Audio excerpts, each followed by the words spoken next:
This episode, garbage disposals, it's a grinding question.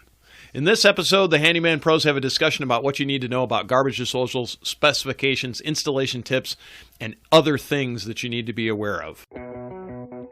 Welcome to the Handyman Pros Radio Show, home improvement and maintenance tips from the pros. Thanks for listening to another edition of the Handyman Pros Radio Show, where our goal is to help save you time, money, and aggravation on your home maintenance and repair. This edition's entitled Garbage Disposals, a Grinding Question. To help me explain, I'm here with my ever-cheerful co-host and old buddy, John. John, have you been doing any grinding questions this week? That's my intro. That's pretty cringy. Nice. Somebody left us a nice review on that.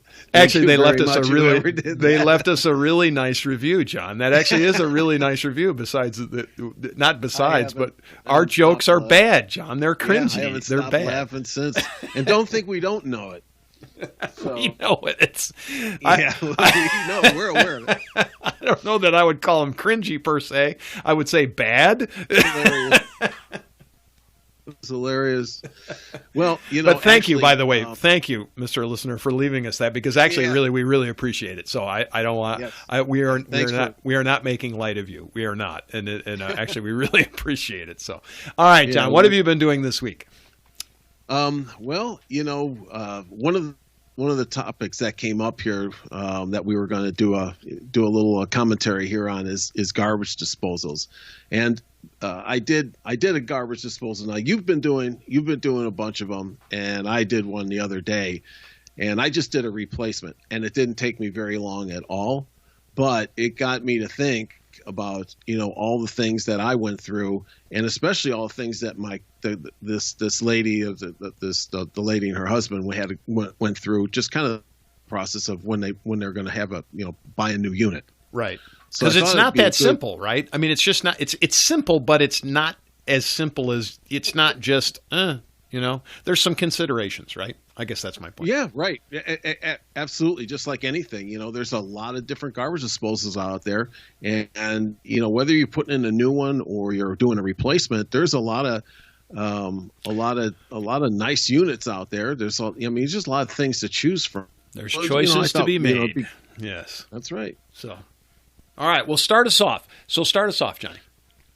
Well, I think, just from the standpoint of, what do you need to know about a garbage disposal? Now, I have not personally had a garbage disposal since the 80s, okay, because now I've been living on a septic system, and, I've got people around me here on septic systems that use them. I choose not to. But, here's the things that people are going through, and some of the things that you need to be thinking about when you either buy a new one or a replacement, and that is the size and the horsepower. You're going to find these things come in different kind of sizes, and it varies with the size of the motor that's in there. Okay, let's make it easy here, and the grinding power. Right. So, the more horsepower, generally, it's going to grind finer. So, that's a consideration for your lines, especially if you have like a septic tank. You want to have it as finely ground as you can. So that's something. There's things in there. And if you've ever had one of these things, you're going to get a clog in it. As night follows day. Night follows day. So, Larry, I'm sure that you've unclogged a lot of them, and I have, and I have too. And some of them, when you go out to look at them, have an auto reverse mode on it. The one that I used, when I had in my old house, it didn't have that on there. It did. So, it was called you up underneath it with the wrench. It was me up underneath there doing it. Yeah. So yeah, some of them, if they sense that they're going to get clogged, will have a reverse, which is pretty cool, because that's how they really get jammed up. People throwing, Well, beer things cans or stuff. things get and into them. Yeah, things that get into them that you just don't expect. And it's I've cleaned everything from the strangest one I ever cleaned out was that's literally the disposal was jammed. It would not turn, and it wouldn't turn with the wrench up underneath it, which we'll talk about in a bit. But anyway, it wouldn't turn with it. And anyway, long story short, I had to take the whole thing apart. I get the thing apart out, and there is a baby spoon, like this little, like literally like a spoon that you would feed to children like baby food with. And John, it was exactly like you couldn't have put the right size piece of metal in there just perfect to jam that thing up perfectly. I mean, it was just it was like exactly the same size, and it took I had to actually take it apart, and I actually had to actually pry it out, and I popped it out and it came out and went back to work. And that's been the strangest thing. But I've seen bone, I've seen a lot of glass in there, and glass will jam them up, and you got to be super careful. But anyway, we'll talk about ungrinding one. Guess what? Guess what? And speaking of that, guess what? I pulled out of one. Tell me. A power washer head. Really? Yes. Well, somebody forgot to put at it our back. friend's rental house. Oh, okay. I turned it on, and something was god awful bouncing around in there. I couldn't figure it out. And they said, "Yeah, the garbage disposal really doesn't work." And it was one of those adjustable power nozzles. Yeah, because it came off the sink and went in there. Yeah, and then just keep going. So, anyway, yeah. Next point: multi-stage. Yeah, multi-stage grinding. So some of the higher end ones, now you're getting into, they have different levels in the grinding. So it becomes finer and finer. A lot of them are, they're going to go through this and become quieter as well. They also have shields and things around them. Higher end ones are going to be multi-stage, and they're going to be quieter. So there's different noise ratings on these things as well. And if you've ever had one and you've been around them, we all have, they get pretty loud. They can, yeah, they really can. And these are all just some of the things like how much do you use it, and do you care about the noise and all that kind of thing. And these are all very personal choices.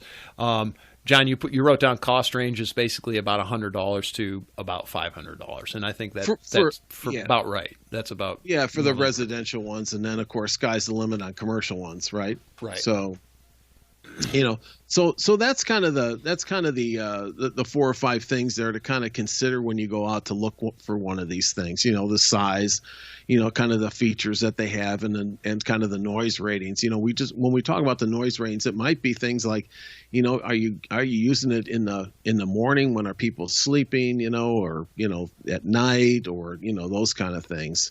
So I mean, they can make a racket. So. Yeah, they can be quite loud. And again, believe it or not, you should have heard the racket when this metal spoon was in there. It was pretty loud. It was pretty loud. It's like, wow, okay. And I've heard some other things that you get in there and you're like, yeah, you've got something in there. I don't know what it is, but you got something in there. But anyway, I wanted to touch, we've talked about this before and we did a show on this, but I do want to just remind people that septic systems and garbage disposals, general rule of thumb, particularly in the past, is that you do not have a septic system and a garbage disposal on your home. And in our rental, like for us, we've got septic systems and rentals, and we don't put garbage disposals on those for reasons of basically for maintenance ideas. Now, I will say it is pretty common to see garbage disposals in septic systems. The biggest issue is folks, what it means is you're going to be pumping your tank more often. And so whatever, if you're like us, we're planners, so we actually have our tank pumped on the calendar about every 5 years for the two of us, my wife and I, for the two of us. And so it comes up in our calendar and says it's a to-do. Now, not everybody does that, but I will tell you, if you're going to run a garbage disposal, depending on what you're putting down there, it's going to shorten up your cycle. So, you're going to need to have your tank pumped more often if you use a garbage disposal.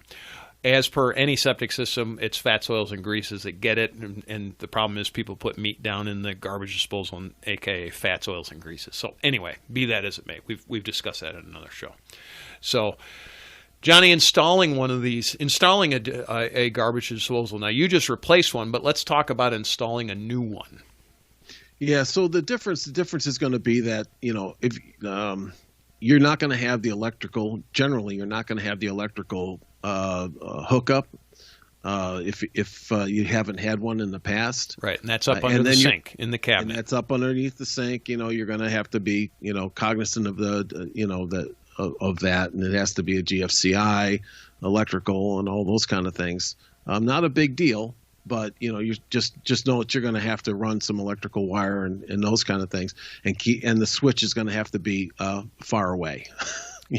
Well, the switches can be far away or not. Many people, we've seen them where the switch is up underneath the sink. They also now have those nifty little switches that go through the countertops too, right? Yes. So you can install those sorts of things if that falls into your purview. I personally don't like them through the countertop. Doesn't excite me, but no, I don't like those either, and I like to be cognizant of having to reach. Far, kind of not far away, but I got to far enough that your hands aren't near it. Hands aren't there. That's exactly what I was trying to say. Yes, exactly. Be safe on these things. So you're going to have the electrical, and then you're going to also have to know that you're going to have to change the plumbing underneath the sink, and it's very easy to do. But you're just going to be in for that. Plus, if you have a dishwasher and those kind of things, these garbage disposals have a way to hook up to the dishwasher. Right. So up through a port up in the top. And the reason that you would want to actually, folks, if you do have a dishwasher hook up on your disposal and you don't have your dishwasher necessarily hooked up through your disposal, it's not a bad idea to hook it up through the disposal, because sometimes the dishwasher will pump out small particulate matter, right? So small pieces of whatever the food is, if you haven't rinsed off your dish as well and things. It happens, trust me. And anyway, long story short, it will be ground up then as you run your garbage disposal. So that's the reason for that dishwasher hookup.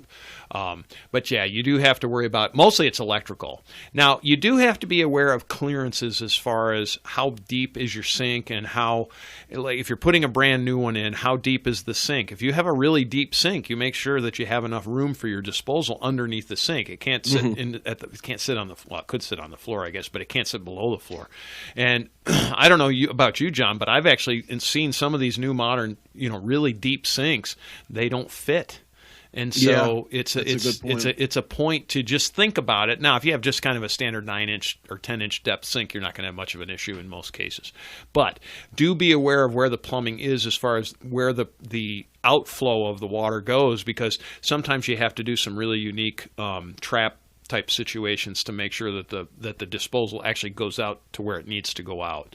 So it's just be aware before you purchase anything. Just take a good look and make sure you have clearances and that it's all gonna go, because otherwise you're just wasting a lot of time, right? Because our goal is, John, what is it? Save time, money, and aggravation, right? So what else we got on installing a new one? And that would be very aggravating. It would be very aggravating. I go out to the store, and I go out and I spend a couple $100 or so on one of these, and I bring it back. It doesn't fit. Lo and behold, yeah.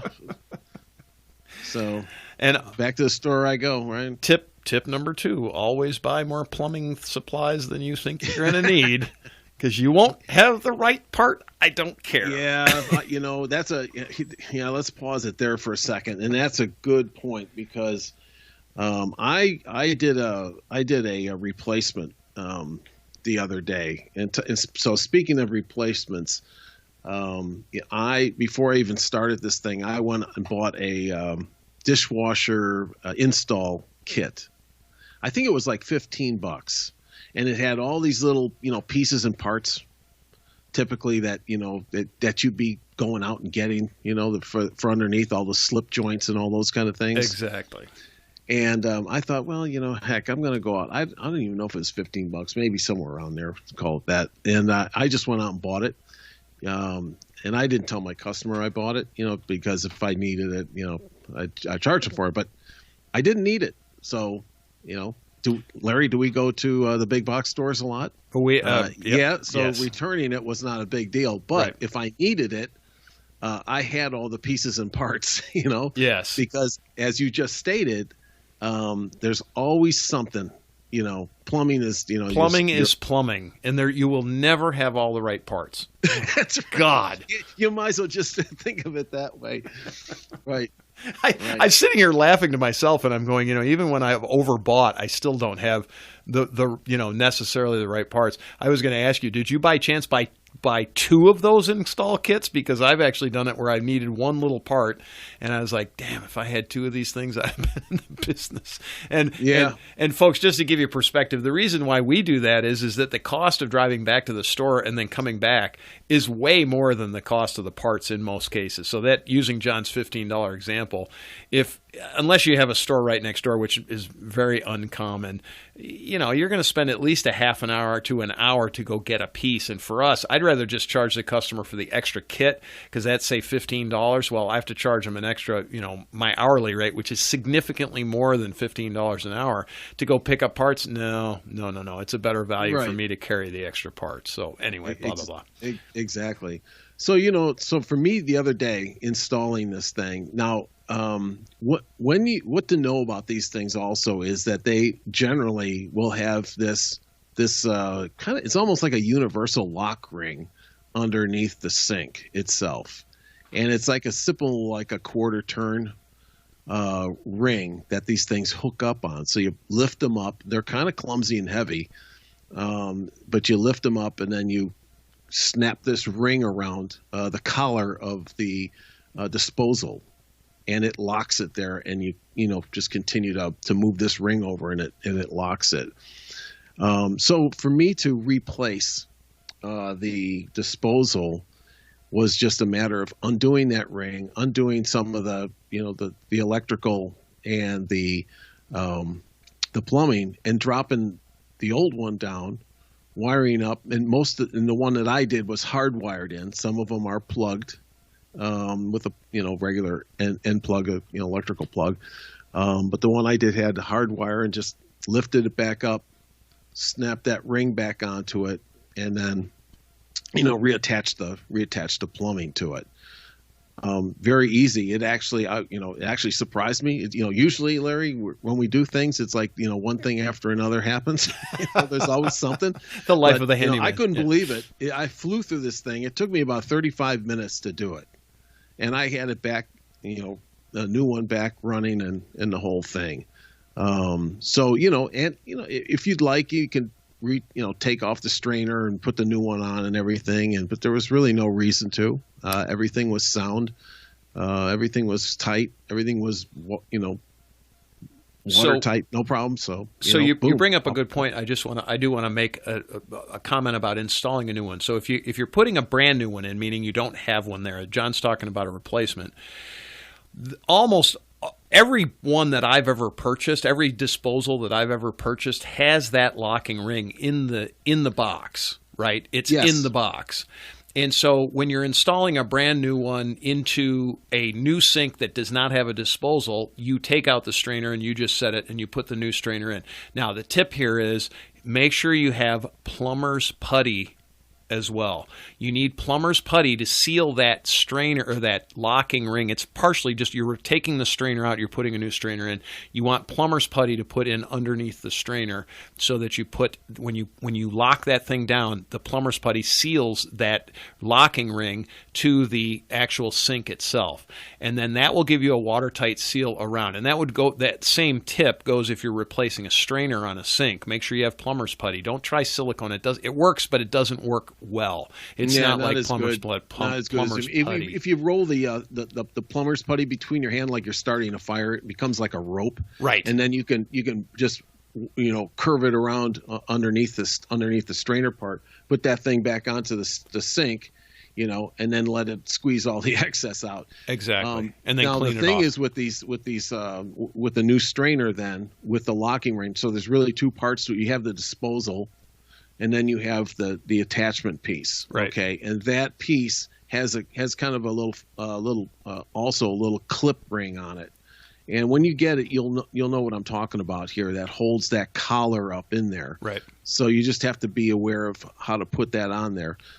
There's a little bit of a trick to it. It's not really bad, but when you look at it, you'll understand what it is. So there's really those two pieces, really, the strainer, and then that has that locking collar that we were talking about, and then you just put the disposal onto that, twist that ring about a quarter, and it starts to really tighten the whole thing up. Yeah, it lifts it up and tightens it up into the right. into the mount. So, question for you, John.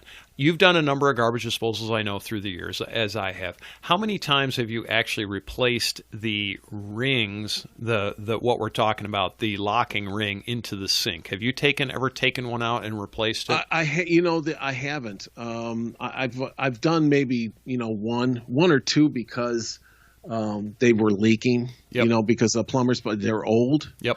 But generally, I mean, no, not really. So if you like when we started here talking about this, if you're gonna do the replacement, you can just go ahead and just lift up the new one and just lock it back in. Yeah, and so I will tell you, in all the years that I've been doing this, which isn't a number, I have replaced one ring, and I will tell you why. Because the ring actually broke, which is incredibly rare. Actually, it wasn't the ring that broke; it was the mounting bolt that broke. And to this day, I still don't know why that mounting bolt broke, but the mounting bolt broke, so it was kind of moving a little bit. And I've probably done, gosh, I don't know, I've lost count how many garbage disposals I've replaced, but I've replaced one. The reason that I don't replace them has to do with the fact that if it's not leaking, I'm not screwing with it. You know what if that makes sense, folks. You don't need to replace the ring just because it's there. One thing is, in most cases, if it's a stainless steel sink, for example, or any sink really, when you put the new one in, now it really looks like you've put something different in. It looks, and if you want that, that's fine. But like on a stainless steel sink, gosh, it kind of gets to where it's sort of the finish sort of matches. And so I'm not changing the finish unless the customer really wants it. But I usually ask too, by the way. I did the same. If I was doing it for myself, as just in my own place, my own house, I'd just put in another disposal and lock it back in and be done with it. Now I will tell you, right? So let's talk a second for why I replaced this garbage disposal. Why would you replace a garbage disposal? Well, a couple of reasons. One is you're not satisfied with the noise that it makes, which is totally understandable. If the new models, the new model that is probably half the sound of a vacuum cleaner, probably costs about $400. Some of these high end ones, and to me, I'd probably go there to do that. Over the years, but I don't have a garbage disposal, but I would. The second reason is because the thing is leaking, and in this case, you say, well, how can it leak? Well, I'll probably post a picture up on our Facebook page of what happened with this one, and it actually rotted out where the connection is made to the plumbing pipe. Yep. Which is it's like a little retainer ring with two bolts on it. Yep.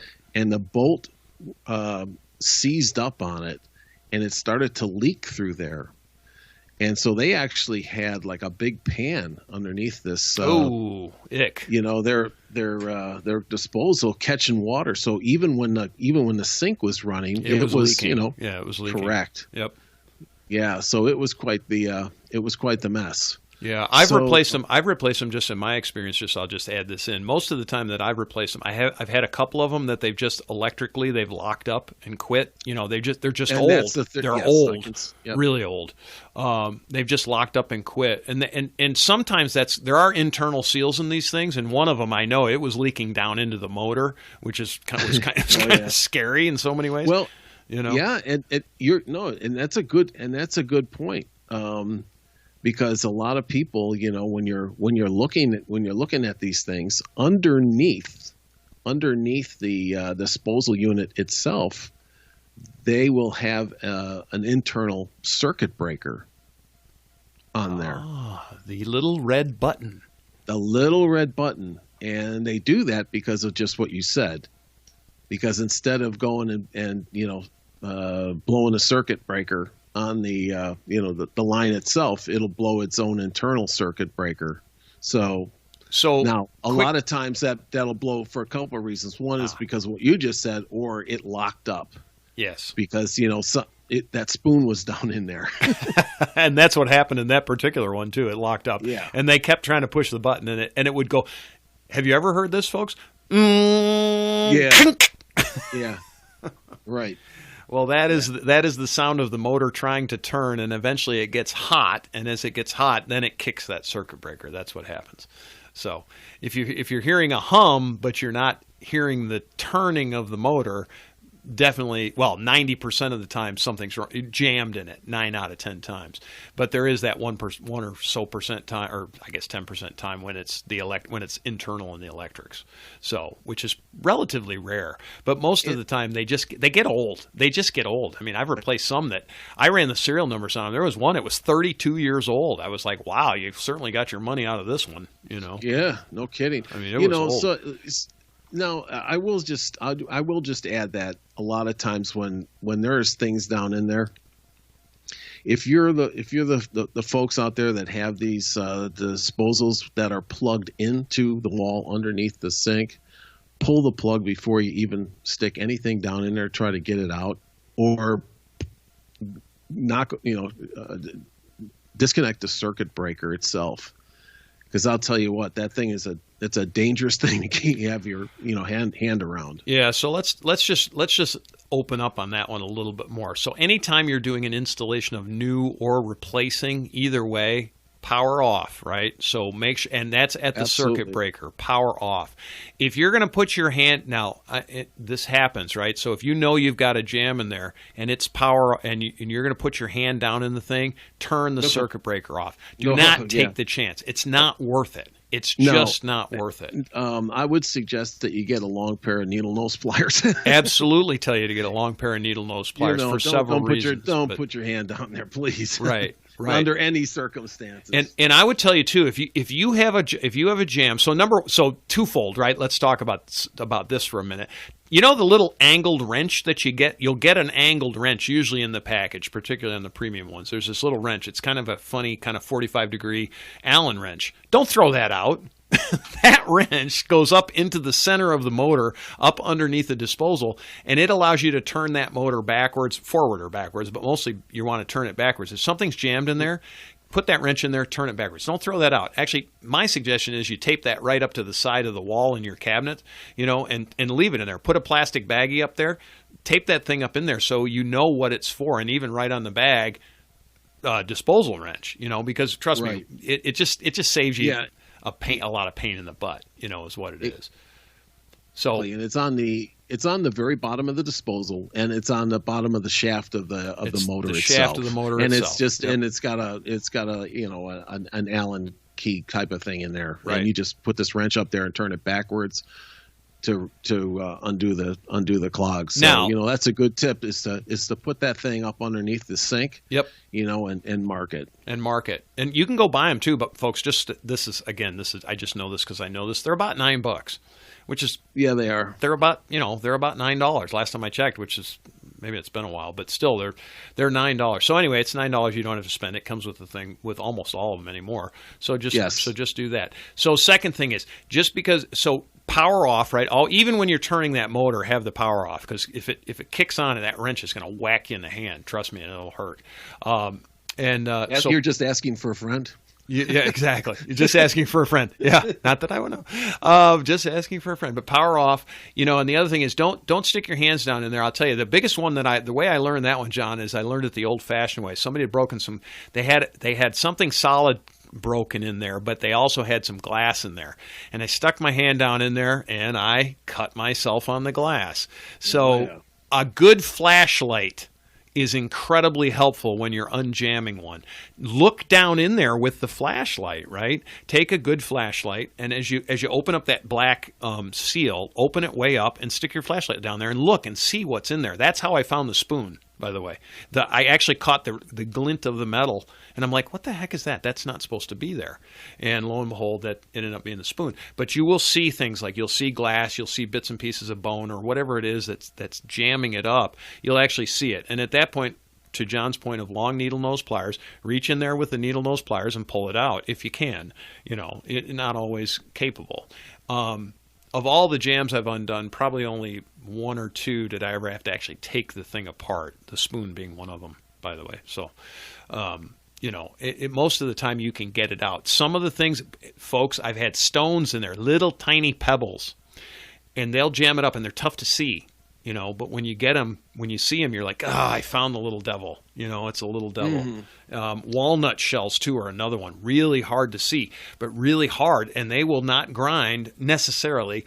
They generally will grind, but sometimes they'll jam, and you got to just loosen them up, So anyway, these are just little things we've seen out there in the field. And this, to that point, Larry, is that a lot of times what I see these disposals, and I've said it before, they can form bad habits, meaning that people think you can throw anything down there.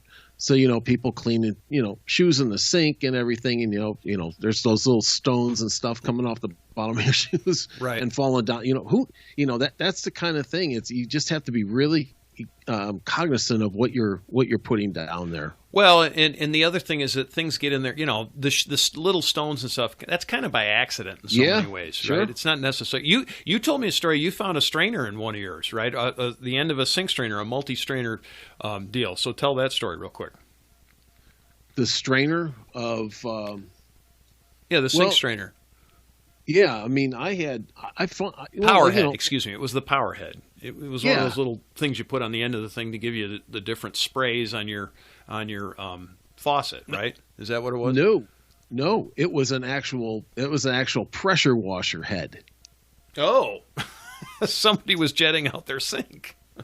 It was that whole big thing. If I didn't make that clear earlier, it was the whole thing. I got pictures of that. It was so I turned this thing on and I was like, what in the heck is bouncing around in there? It was like a basketball down there, And I looked and I couldn't believe it. I could barely get it out of there because of the way the rubber thing was. I almost had to take the whole garbage disposal off while I got this thing out of there, and I couldn't believe it. It was the whole. You need to post those pictures if you have them. I will post those. I've got them. I will post those pictures. So my thing is stuff gets in there anyway. So power. All right. So back to topic. Power off. Understand if you're going to do a replacement too. When you turn the power off, when you take the thing apart, folks, if you're going to do it yourself, expect a flood. So put some kind of absorbent material or a pan or something underneath it. It doesn't happen. Very rarely happens, but when it happens, it's pretty not so much fun. So I always put some kind of, I put my tarp underneath it. If it falls on it, gets wet, at least I've got something to protect underneath there. And there's a lot of gunk in these things too when you're replacing them. There's just, it's old food is what it is. And it's kind of, I don't know. Is it gross? Yeah, kind of, So I always expect to get a little bit of gunk out of it as well. So these are we're giving tips, right, Johnny? Is that what we're doing? Yeah. That's right. So install the thing back up, right? So do everything in reverse and get it in there. Make sure it locks up and it's good and tight. Then flip your power on, run the water, and make sure it doesn't leak. And I do that before I turn the power on. I run the water to make sure it doesn't leak and just look underneath. If it's leaking, it's going to leak a lot. It'll pour. Mm-hmm. And if it's not leaking, it'll not leak. Another reason to not change out the actual sink mounting ring, because that adds another area where it could leak. So that's one of the reasons that I generally don't do that when I'm doing it. But yeah, run some water through it, turn it on, make sure it's working. If it works good, you're good to go. So we did have a note. We want to reiterate, folks, don't put oil and grease down your sinks if you can help it, because you just don't do that. It's not a good thing. So I want to talk a little bit about maintenance on them, Johnny. We talked about it somewhat. We talked about the circuit breaker up underneath, right? Don't throw out the wrench, which is really important. First thing you do before you call us, right, John? Before they call us, what should they do? Well, try unsticking it yourself, right? That's right. We just talked about the wrench, and people, I showed this gentleman. I said, this wrench here goes up under there. I'm going to show you. Where it goes. I said, if it ever sticks, you just kind of move it back and forth and see if you can, loosen this thing up, and then go from the top, which we just talked about, and pull out, long pair of needle pliers and pull out what's stuck. So, these things, you can diagnose them yourself. Okay. So before you call anybody, go ahead and if it's sticking, plan A. See what's down there. And if it doesn't hum when you turn it on? And make sure that the circuit breaker is back. Check and all your those circuit kind breaker. of things. Yep. Right. So right. simple. So yeah, and that's it. And if you have problems beyond that, then call a plumber, call a handyman, call whomever. Right at that point, it's kind of one of those things. We've done this in another show. I think we put an article up on our website too at one time. But cleaning out your disposal too. There are some things you can do for basic maintenance, and one of them is you can put citrus down in your sink and grind it up. So an old lemon peel or an orange rind or a grapefruit, whatever, any type of citrus, run that down through there. It does a lot of things. The acid in it just helps to very vaguely clean, but it keeps some of the smell down too. And it makes it smell citrusy, which is kind of nice. I suggest that everybody go into your ice cubes about every 3 months, maybe every 6 months, at least once a year. I do it once a year on mine because we don't put a lot down our disposal. Well, we have a disposal, but we don't put much in it because we compost and all that good groovy stuff. But I take ice. You just go in and get a whole bunch of ice and cram it down into your disposal. And I take a little bit of Dawn, and I mean like 2 or 3 drops, just a few drops, drop it on the top, and start the water and turn your ice on and grind that ice up. And when you grind that ice up, what it does is it actually helps to clean the blades, and they say it sharpens the blades. I don't know about that. I don't believe that because ice isn't really that hard. But the reason you use ice is that if it does indeed jam, the ice melts and you now have a clear sink. The other thing that the Dawn does is that really cleans the ice, and the Dawn creates this kind of I call it the blue slurry. It makes it kind of bluish, makes the ice kind of blue, and it takes that, how Dawn degreases everything? It takes grease out all the way around inside your disposal. It's really, really, really works well. I can't say enough about it. And it's so simple, and you don't need to do it all the time. You just need to do it every once in a while. But take that ice, a good, and you can use a lot of ice too. You can really fill that thing right up because it'll grind it up, turns it into like snow cones. It's kind of cool. And then you put a little Dawn in it and you're good to go. So that's about all the maintenance that you have to do on them, I think. Is that about it, Johnny? I think we covered, that's the things that, these things, I'm not trying to overcomplicate this. Oh, yes, you are. But, well, if I can, I would, But I think we've covered it. So, like I said, I was always careful about what I put down that thing, and I like the ice trick with the Dawn. I think that would do an outstanding job of cleaning those things out. So I think it's just once again back to doing some regular maintenance on these things, and that's one of them that you can do easily all the time. So John, I have a question for you. When you were abducted into the spaceship, did they have a disposal in the spaceship when they were doing the things that they were doing to you? Do you know? I don't. Well, they were looking for the wrench, and I said, dude, you didn't throw that out, did you? And there you go. Folks, if you've enjoyed the Handyman Pros Radio Show, please tell your friends and neighbors. We really appreciate it. Get them to listen. Send them a link over. Let them know that we're out here. We spend a tremendous amount of time coming up with our jokes alone. And cringe. But we really would appreciate it. We are trying to grow our audience, and we hope that what we're giving you out there is valuable information. So we certainly appreciate the fact that you all are listening. If you do have any questions, please don't hesitate to send us an email, questions@handymanprosradioshow.com. We are on Facebook as well, @HandymanPros, and then we're on Twitter also @HandymanRadio. Thanks for listening, and we will see you next week on the Handyman Pros Radio Show.